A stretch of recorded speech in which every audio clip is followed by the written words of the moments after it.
내가 복음을 부끄러워하지 아니하노니 이 복음은 모든 믿는 자에게 구원을 주시는 하나님의 능력이 됨이라. 먼저는 유대인에게요 그리고 헬라인에게로다. 복음에는 하나님의 의가 나타나서 믿음으로 믿음에 이르게 하나니 기록된 바 오직 의인은 믿음으로 말미암아 살리라 함과 같으니라. 하나님의 진노가 불의로 진리를 막는 사람들의 모든 경건하지 않음과 불의에 대하여 하늘로부터 나타나나니 이는 하나님을 알만한 것이 그들 속에 보입니다. 하나님께서 이를 그들에게 보이셨느니라.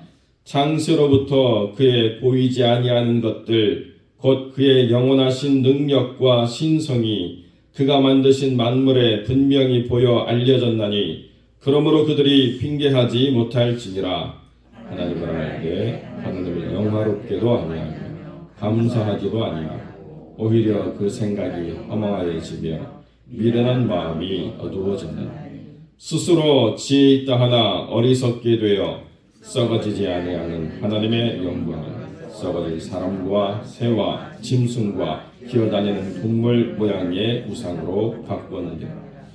그러므로 하나님께서 그들을 마음의 정욕대로 더러움에 내버려 두사 그들의 몸을 서로 욕되게 하셨으니 이는 그들이 하나님의 진리를 거짓 것으로 바꾸어 피조물을 조물주보다 더 경배하고 섬김이라.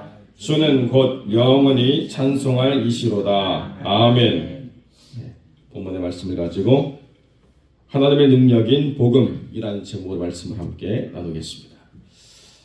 요즘 감기 몸살이 유행인가 봐요. 우리 성도들 가운데 여러분들이 감기 몸살로 아주 힘든 시간들을 보내고 계셔서 오늘 새벽에 함께 못하신 분들이 계신데 속히 쾌유하시길 바랍니다.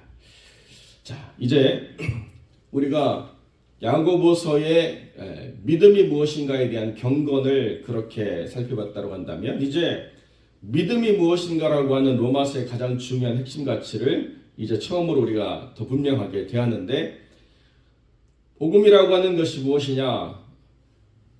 1절부터 7절까지 복음은 그리스도의 육체로 오심 그리고 그 부활의 권능을 믿는 것이 복음이다라고 간략하게 설명을 해 주었습니다.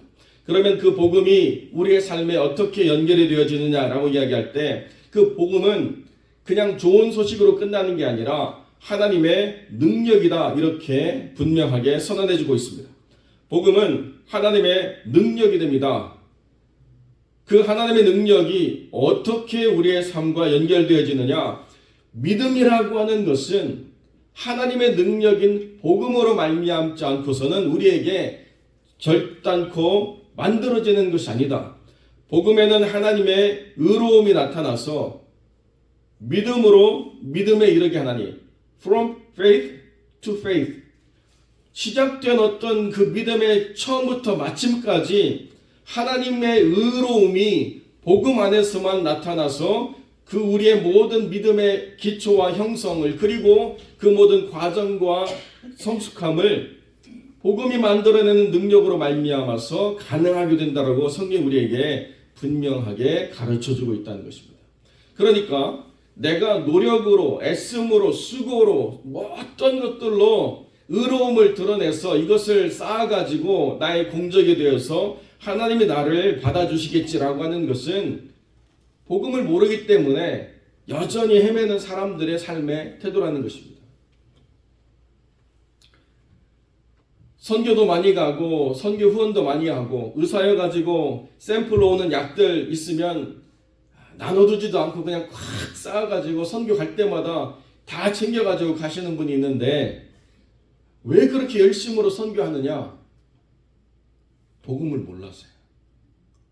이렇게라도 뭔가 좋은 일을 하면 하나님이 나를 잘되게 해주시겠지. 하나님이 나를 천국으로 이끌어 주시겠지. 라고 하는 이 생각에 더 이상 복음으로 나아가는 것이 어떤 의미인가를 모른 채 그냥 내가 선한 행위, 내가 뭔가 아름다운 일들을, 내가 뭔가 누구에게 유익이 되는 그런 일들을 열심으로 하면 그러면 내가 하나님의 구원의 은혜를 누릴 수 있지 않을까라고 하는 생각에서 벗어나지 못하는 거예요. 여러분, 복음을 안다라고 하는 것은 단순히 복음이 무엇인가라고 하는 그 정의를 머릿속으로 이해하는 것이 아니에요. 바울은 이것을 어떻게 다르게 표현했느냐? 그리스도와 부활의 권능과 그 고난에 참여하는 것이 복음이다라고 분명하게 이야기해주고 있습니다. 그러니까 주님과의 사귐이 있어야 되고 그분의 부활의 권능을 내가 경험해야 되고 더 나아가서 주님께서 죽기까지 순종하신 그 십자가의 고난의 자리에 내가 나아가서 그 고난에 참여하게 될 때 비로소 그때 주님이 어떻게 우리에게 다가오셨는가를 비로소 알 수 있다는 것입니다. 자, 어린 기억을 이렇게 살펴보면 제가 이렇게 피부가 건조해가지고 가려울 때 저희 어머니에게 등 좀 긁어달라고 이렇게 부탁드릴 때가 있어요. 지금 생각해보면 참 마음이 아픈 기억인데 어머님이 손톱으로 이렇게 긁어주신 게 아니고 손바닥으로 싹 긁는데요. 수세미가 지나가는 것 같아요. 늘 손이 거칠어가지고 다 갈라져서 겨울이 되면 늘 손이 아프다고 그러시는데 그때는 그게 무슨 의미인지 몰랐어요. 왜 어머니가 손이 그렇게 거칠게 갈라져 있는지, 왜 어머니가 그냥 손바닥으로 등을 살짝 문지르기만 해도 등이 그렇게 시원해지는지를 전혀 몰랐습니다.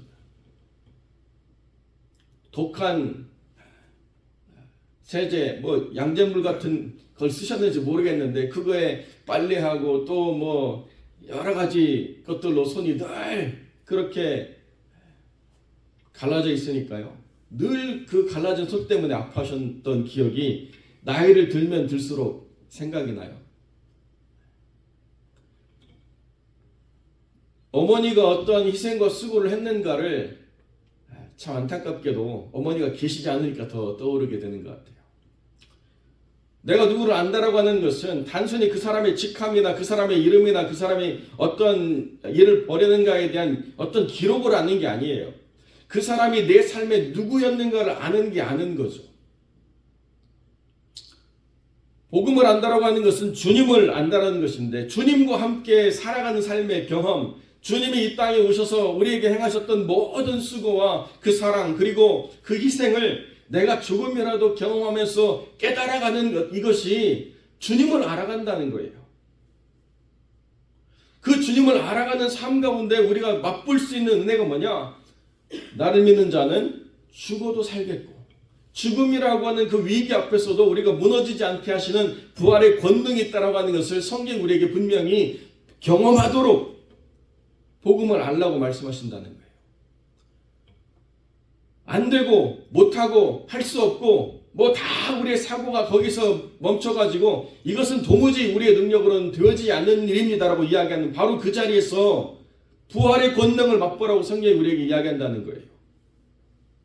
세상에 가지고 있는 그 큰 권세가 사망이라고 이야기한다면 우리가 가지고 있는 능력은 그 사망의 가장 강력한 권세를 넘어서는 하나님의 은혜를 경험할 수 있다. 어디서요? 복음 안에서.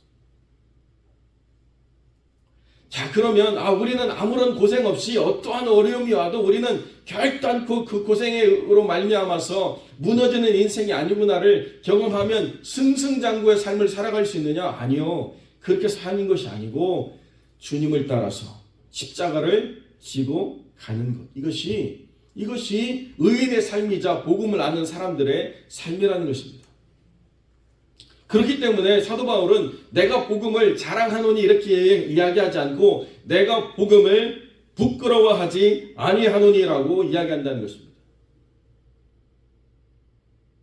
여러분, 복음을 갖는다는 건요, 잘되고 성공하고 번영하는 것만 항상 이야기하는 게 아니고 오히려 역설적으로 주님이 낮아지신 것처럼 낮은 자리에서 겸손한 모습으로 순종하는 삶을 살기 때문에 세상 사람들이 볼 때는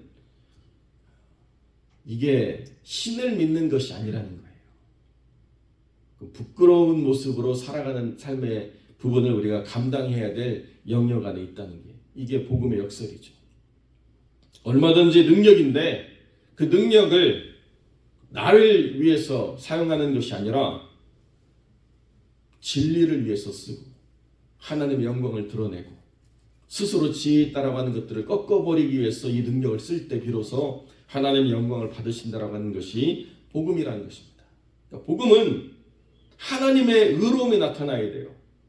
나의 의로움이 나타나고자 하는 모든 것에서 복음은 복음이 될 수가 없습니다. 오직 하나님만이 의롭다라고 하는 것이 드러나게 될 때 복음은 우리를 믿음으로부터 성숙한 믿음에까지 이르게 하는 능력으로 사용되어질 수 있다는 거죠. 그때 비로소 의인은 믿음으로 말미암아 산다라고 하는 것을 우리가 경험하게 된다는 것입니다. 여러분, 왜 세상에 이렇게 몸살을 앓고 왜 교회가 이렇게 다투고 분열하고 싸우고 있습니까? 하나님의 의로움을 드러내지 않기 때문에 싸우는 거예요. 하나님의 의로움에 순종하지 않기 때문에 다투는 것입니다. 옳으니 그러니 맞니 틀리니 더했니 못했니 비판하고 판단하는 모든 것에 하나님의 의로움이 드러나는가를 최우선으로 생각한다고 한다면 다투고 싸울 일이 아니고 낮아지고 겸손해질 삶의 모습이 있는 거죠. 그런데 하나님의 의로움을 드러내지 못하는 연약함 때문에, 미성숙함 때문에, 더 나아가서 불의함 때문에 하나님이 진노하신다라고 18절에 말씀하고 있다는 것입니다. 하나님의 진노가 불의로 진리를 막는 사람들의 모든 경건하지 않음과 불의 그 자체에 대해서 하늘로부터 분명하게 나타난다라고 성경이 이야기하고 있습니다. 그러니까 사람들의 경건하지 않은 삶 그 자체와 그 경건하지 않은 삶의 모든 것의 핵심이었던 올바르지 않음이라고 하는 것에 대해서 하나님은 진노를 드러내신다라고 성경이 분명하게 이야기하고 있습니다. 여러분, 하나님의 진노가 드러나면 어떻게 되느냐? 하나님이요, 버려두신대요. 모든 관심과 모든 긍휼과 모든 구원의 역사를 다 거두시고 버려두신대요. 그 스스로 지혜롭다 하는 방식대로, 스스로 불의를 의로움이라고 말하는 그 자기 합리화대로, 그리고 그렇게 불의를 따름으로 말미암는 경건하지 않은 모든 삶들을 마음껏 살도록 내버려 두신대요. 여러분, 그게 다른 말로 하면 뭐예요? 그게 지옥이에요. 하나님이 그 진노를 드러내시는 그 지옥이 하나님이 버려두시는 삶이라는 거예요. 불로 소금치듯 하고 구더기가 있고 이런 상징적인 모든 것에 하나님이 그렇게 막 우리를 막 위에서 불로 소금치듯 우리를 막 고문하시나? 막 구더기가 막 우리의 생을 파먹나? 이 다 불교적인 생각을 가지고 무슨 여러 가지 지옥들 가운데 누구는 이 지옥 가고 누구는 이 지옥 가고 아니에요. 지옥의 가장 기본적인 핵심 가치는 내어버려 두시는 거예요. 하나님과는 무관하게 살아가도록 내어버려 두시는 거예요. 그러니까 불의로 가득한 것, 그리고 경건하지 않은 삶이 그대로인 것, 썩어지지 아니하는 하나님의 영광을 다른 것으로 바꾸어버리는 것, 그것이 바로 지옥이라는 것입니다. 어디 다른 데 지옥 가기 이전에 이미 지옥을 살고 있는 사람들이 이 땅 가운데 있다는 것이죠.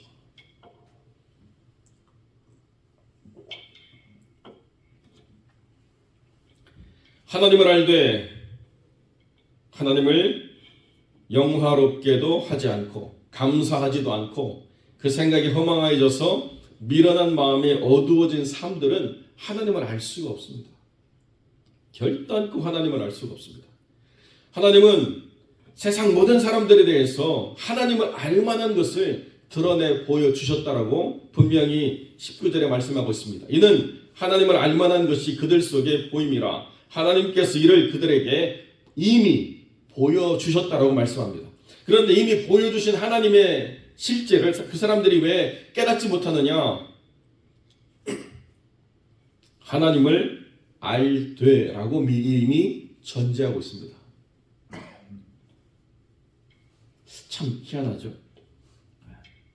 청년들이 배우자를 정해가지고 이렇게 와서 목사님 주례해 주세요 이렇게 얘기하는데요.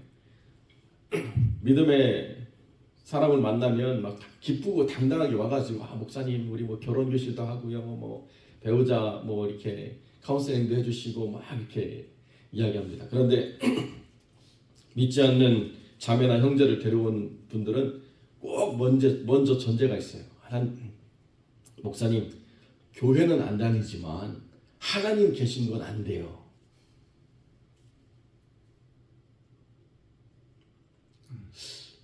만국공통인 것 같아요. 하나님을 알되 하나님을 영화롭게도 아니하며 감사하지도 아니하고, 그럼 어떻게 돼요? 그 생각이 허망하여지고 마음이 미련함 가운데 어두워진다는 거예요. 이거는 하나님을 알지만 안다라고 말할 수 있는 상태가 아니라는 것입니다. 그렇기 때문에 반드시 하나님을 아는 삶으로 변화되도록 권면하고 기도하고 그 가운데서 세워지도록 계속 이끌어줘야 된다는 거예요. 여러분, 우리보다도 하나님을 더 잘 아는 존재들이 누군지 아십니까? 지금 누가복음 쭉 읽고 있는데요. 제자들의 신앙 고백이 일어나기 전에 거라사의 광인이 예수님이 누구인지를 먼저 알았어요. 구원받았나요? 예. 마귀 때문에 구원받지는 못하고 하나님이 그 영혼을 불쌍히 여기셔서 그 거라사의 광인을 고쳐주시고 난 이후에 주님 알았습니다. 그러면 그 이전에 주님이 누구인가를 알게 한 그 마귀는 우리보다도 하나님을 더 분명히 알았지만 지옥의 영원한 형벌에 처할 존재들이라는 것입니다. 마귀도 하나님을 알지만 거기에 구원이 없습니다. 내어버려 두심 가운데 있는 거죠. 그러나 하나님이 영생을 주시러 작정된 자마다 주께로 나오게 말씀하실 때 어떤 인생을 할지라도 하나님이 그 영혼을 구원하고자 하시면 돌이키게 하시는 역사가 있다는 거예요. 허준호라고 하는 배우가 있죠. 자기는 불교 신자였답니다. 그냥 불교 신자가 아니고 허준호라고 하는 배우 집에 가면 사람들이 그 귀신이 집에서 장난하는 것들을 너무 많이 느낀대요. 막 문이 저절로 닫히기도 하고 침대가 들썩거리기도 하고 뭐 온갖 귀신의 장난이 너무 심하게 일어나는 집이었는데요. 허준호하고 그 가족들만 괜찮아, 원래 그래, 이렇게 살아갔다는 거예요. 그런데 윤복희 권사님이 20년 동안 기도만 했대요. 계속 기도하고 힘든 일이 있으면 품어주고 주의 사랑으로 감싸주고 20년 지나고 나서야 비로소 하나님을 알게 됐다는 거예요. 지금은 완전히 하나님 손에 붙들림으로 된 하나님의 사람이 됐습니다. 하나님을 알면 하나님을 영화롭게 할 수 있어요. 이게 복음의 능력이라는 거예요. 복음의 능력이 없으면 하나님을 알지만 하나님을 영화롭게도 할 수가 없고 감사할 수도 없고 오히려 미련에 빠져서 스스로가 지혜 있다고 생각하며 살아가는 삶이 된다는 것입니다. 정말 하나님을 알면, 복음 안에서 하나님을 알면 하나님을 영화롭게도 하고 그 삶에 항상 감사로 넘치고 그 생각이 미련에 빠지지 않아서 스스로를 지혜 있다고 말하는 존재가 되어지지 않는다는 거예요. 내 생각, 내 뜻, 내 계획, 내 목적, 내 바람, 이 모든 것들이 하나님이 인정하실 때 비로소 의미와 가치가 있다는 것을 항상 깨닫거든요. 그런데 한번 그 생각이 미련에 빠지기 시작하면 썩어지지 않을 하나님의 영광을 썩어질 것들로 바꾸게 된다는 것입니다.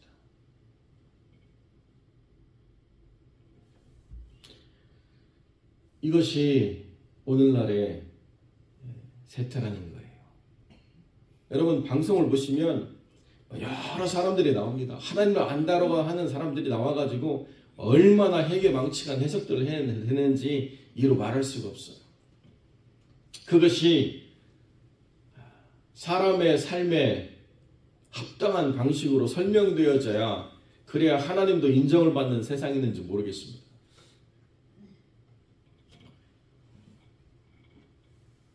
그러나 우리가 복음을 안다라고 하는 것은 그분의 능력으로 말미암아서 믿음으로 살아갈 힘을 얻게 되고 하나님을 영화롭게 할 뿐만 아니라 하나님을 더 깊이 알아가는 삶을 하나님이 살게 하신다. 복음만이 이것을 가능하게 한다. 이 복음을 우리가 알아가면 우리의 능력으로 되어지지 않는 것들이 하나님의 의로움으로 말미암아서 우리를 변화시키고 우리를 자라가게 하고 우리를 성숙하게 하면서 하나님 안에 예수 그리스도의 모습을 더 닮아가게 하는 사귐을 더욱더 깊이 있게 이끌어가게 하신다. 그러니까 우리를 강압적으로 협박해가지고 끌고 가시는 건 아니지만 우리로 나아가게 하실 때 하나님이 우리의 길을 예비하시고 걸어갈 힘을 주시고 그 소망과 기쁨을 허락해 주셔서 계속 그 길을 갈 수 있도록 하나님이 인도해 주시는 것, 그것이 복음 안에서 이루어지고 있는 하나님의 능력이라고 성경이 우리에게 분명히 가르쳐주고 있습니다.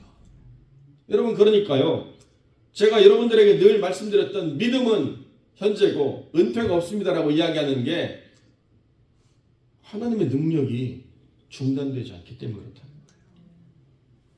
어느 때까지 성장하면 야 됐어 넌 그만 자라도 돼 그렇게 말씀하시는 하나님이 아니라는 거예요. 믿음 안에서 성숙되어지고 성장할수록 하나님을 더 깊이 이해하게 되고 하나님의 뜻을 더 잘 분별하게 되고 이전에는 많은 생각들로 번잡하고 분주했는데요. 하나님과 사귐이 있으면서 명확해지고 분명해지고 그래서 오히려 더 길 잃지 않고 바른 길로 나아가게 될 수 있는 그런 삶을 살아가게 된다는 것입니다.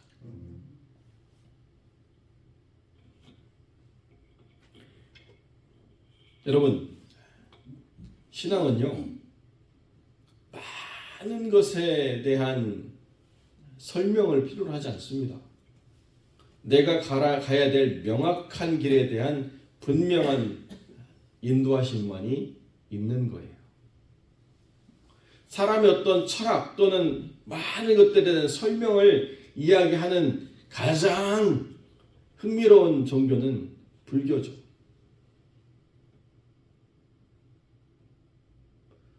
누가 이 모든 세상을 만들었는지를 설명하지 않아요. 그런데 지옥이요 8가지가 있대요. 누가 만들었어요?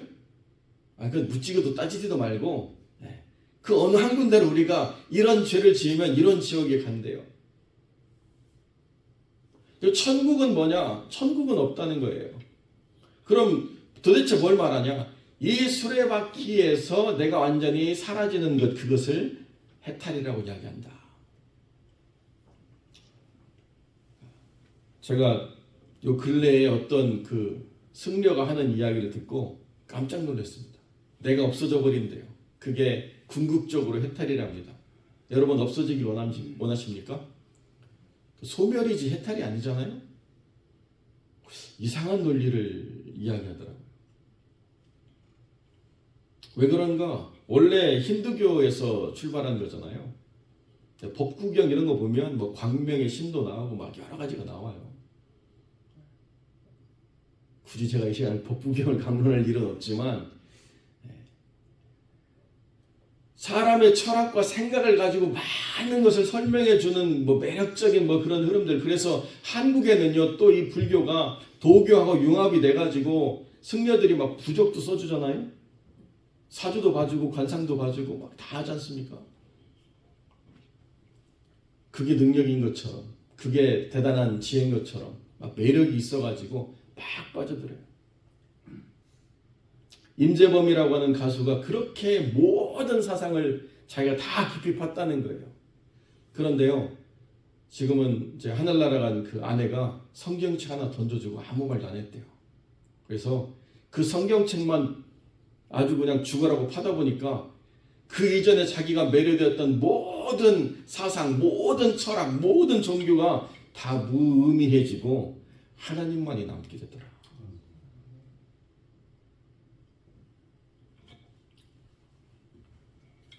나도 모르는 걸 누구한테 설명할 수 있겠어요? 살아보지 않은 미래를 어떻게 말할 것이며 이미 없어져 버린 과거를 우리가 어떻게 붙잡고 있겠습니까? 오직 우리에게 주어진 것은 오늘이라고 하는 삶의 시간들인데요. 이 오늘이라고 하는 삶의 시간들을 의미 있게 하는 것은 주님이 우리의 삶을 붙잡아 주실 때 우리는 순간을 살아가지만 영원하신 하나님이 우리와 함께 하심으로 이 삶이 영원한 삶이 되는 거예요. 우리가 영혼을 만들어내는 삶이 아니고 하나님의 영원하심이 우리의 삶에 임재하심으로 말미암아 우리가 영원한 삶을 살아가게 되는 그런 복된 영혼이 된다는 것을 성경 우리에게 가르쳐주고 있다는 것입니다. 여러분, 믿음으로 살아가는 게 우리 힘으로는 쉽지 않습니다. 믿음으로 살아간다고 하는 것은 우리의 능력으로 만들어낼 수 있는 일이 결단코 아닙니다. 그러나 복음이 우리의 삶을 이끌고 복음이 우리의 삶으로 함께 내려와서 그 삶을 인도한다라고 한다면 나아갈 길이 분명하기 때문에 가는데 그 길이 믿음으로 살아가는 길이라고 성경 우리에게 가르쳐주고 있다는 것이죠. 사랑하는 성도 여러분,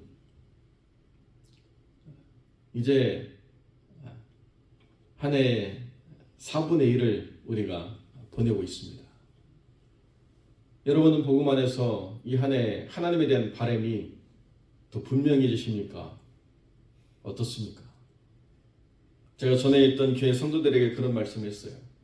많은 말씀을 알고 암송하는 것보다 평생 한 말씀이라도 붙잡고 성취하려고 하는 것이 우리를 복음 안에서 더 힘있게 합니다. 매 연말마다 이렇게 나와가지고 성경 한 구절씩 뽑아서 이렇게 그거 붙잡고 한 해 동안 기도하는 것도 의미가 있지만 자칫 잘못 그것이 기복으로 갈 수 있기 때문에 좀 조심스럽죠. 더 중요한 건 뭐냐?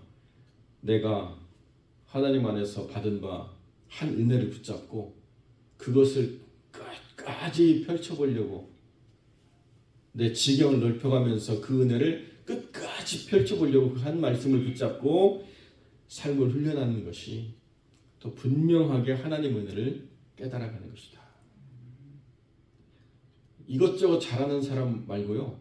한 가지에 확실한 힘이 있을 때 그것을 능력이라고 말한다는 거예요. 억만장자를 인터뷰한 인터뷰도 그런 얘기 하더라고요. 어떻게 억만장자가 돈을 벌 수 있는가? 이것저것 여기저기 하는 잡학다식이 아니고 적어도 한 가지에 있어서만큼은 이 세상 누구보다도 더 많이 더 분명하게 알고 그것을 설명할 수 있을 때 그 분야의 1인자가 될 때 돈도 따라오더라 그런 이야기 하더라고요. 우리가 돈을 말하면 더 확실하게 이해가 될까 봐 제가 이렇게 말씀을 드립니다. 사랑하는 성도 여러분, 은혜요. 이것저것 기웃기웃 해가지고 은혜가 아니고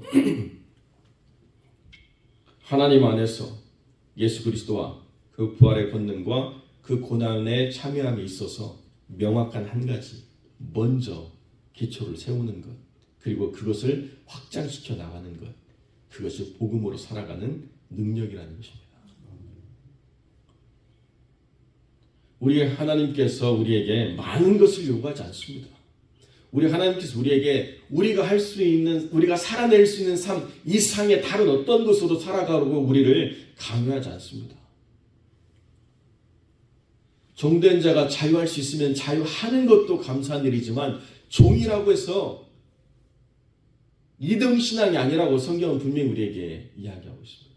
그 안에서 주님을 만날 수 있고 그 안에서 복음의 능력을 의지하며 살아가는 삶을 살 수 있고 그 안에서 믿음에서 믿음으로 이르게 하는 삶의 역사를 만들어낼 수 있다. 이 세상을 어떻게 살아가는지 세상이 말하는 평가로 우리가 평가되어지지 않는다는 거예요.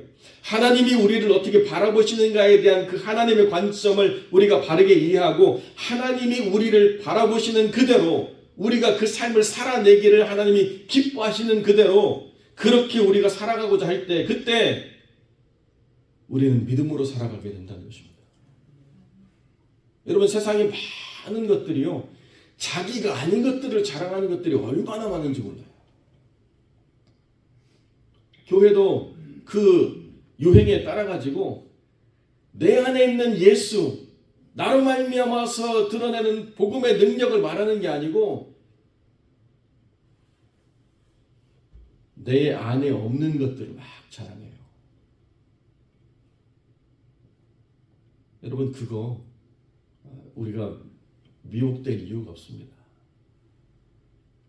우리 교회는 청년이 몇백 명이고 유아가 몇백 명이고 방이 몇 개고 프로그램이 몇 개고 어떤 퍼실리티가 있고 어떤 공간이 있고, 그게 복음은 아니에요. 내 안에 복음이 있는가? 내 안에 복음이 없으면 없을수록 자꾸 내 속에 없는 것들을 자랑하려고 그래요. 이 좀 자기를 감추려고 하는 특성이 만들어내는 부분인 것 같아요. 하나님을 더 분명하게 알아가는 복음, 그리고 그 복음의 능력으로 살아내는 삶, 이거 이외에는 아무것도 자랑할 게 없습니다. 사랑하는 성도 여러분, 복음 안에서 주님으로 부유한 자가 되십시오. 주님의 능력으로 풍성한 은혜를 누리는 삶이 되십시오. 그리고 주님이 십자가 길을 걸으신 것처럼 우리도 우리에게 주어진 십자가를 외면하지 않고 그 뜻대로 나아가는 삶이 되어주시기를 주님의 이름으로 간절히 축원드립니다. 기도하겠습니다.